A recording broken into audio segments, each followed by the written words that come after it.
Good morning, Year 7. I hope you're well and having a lovely day. For your do now, I would like you to put these words and sentences into 4 different groups. Can you find the similarity and say what technique is being used? Pause the video to do this now.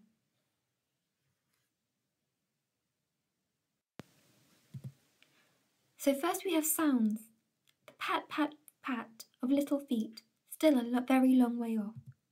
It sounded like sudden hail on the dry leaf. Very faint and shrill it was. It took a regular rhythm. Next we have repetition. Then the faces began. Then the pattering began. Then the whistling began. Nouns we have evil, malice, hatred, terror. Verbs we have closing in, hunting, chasing. So please make sure you've grouped the words into the correct categories. Running hard. Please could you write the date and title? The title is The Wildwood Analysis. Today, we'll be looking at a scene from the book where fear and tension are created. Mole is lost in the wild wood. We'll start by watching a clip of this moment from the 1983 version of the film. Use the link on ClassCharts to watch this short clip. While you're watching, take notes as to how the film creates fear and tension, in particular, how it helps the reader to understand exactly what Mole is feeling. Pause the video to do this now. Okay, so you may have noticed the use of noises and sounds, the music gradually building, the point of view shots from Mole. The detail that the viewer sees things that Mole doesn't is called dramatic irony, as we've talked about before, when the audience knows something or the reader knows something that the characters don't. The quick changes between shots, it jumps and chops to shock us. And the presence of the trees with faces or claws, so we see danger lurking. Film to writing. Just as in a film, writers have to convey the same ideas through writing. What techniques can a writer use to describe both setting and action and create tension? I'd like you to write 2 headings, structural devices and language devices, in 2 columns. Write down as many techniques as you can. Pause the video to do this now.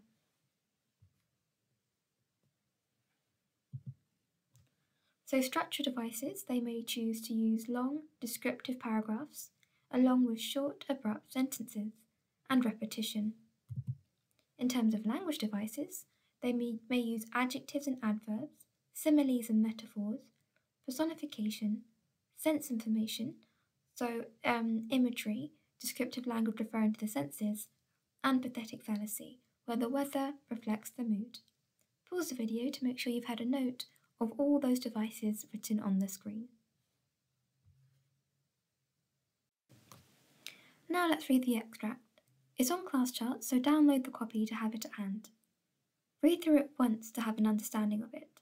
Then on the second reading, have a highlighter in hand to annotate directly onto the extract with your ideas about how fear and tension are created. If you're not able to print it, you could highlight it on the computer or write down the key phrases you think create tension and fear. In particular, have a look out for sounds, repetition, violent vocabulary, sensory language, short sentences, and similes and metaphors. Pause the video to do this now. Okay, what did you find? I've done the first 2 paragraphs as an example. There was nothing to alarm him at first entry. Twigs crackled, so you have onomatopoeia, words that sound like the sound they represent. Under his feet, logs tripped him, so we have personification of the wood, giving them human characteristics to make the attack seem more personal and dangerous. We later see hiding, crouching, and mocking with ugly mouths. Again, increases the tension and the sense of fear in the reader.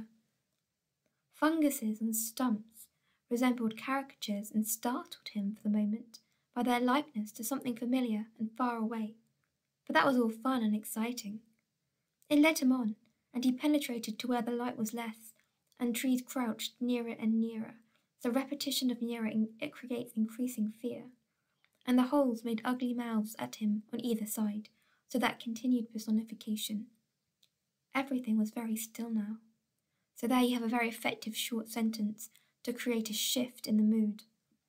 The dusk advanced on him, steadily, rapidly, so personification of dusk, again creating the sense of being closed in on by people he can't quite see. Steadily, rapidly, so a listing of adverbs shows pace. Gathering in before and behind, and the light seemed to be draining away like floodwater, so a very effective simile to show the onset of darkness. Then the faces began. So we have a one-sentence paragraph.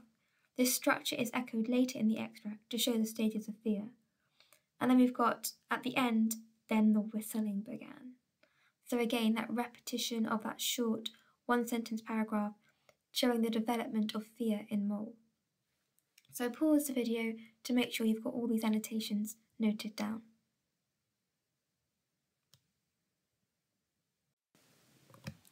What I'd like to do now is explode a quotation.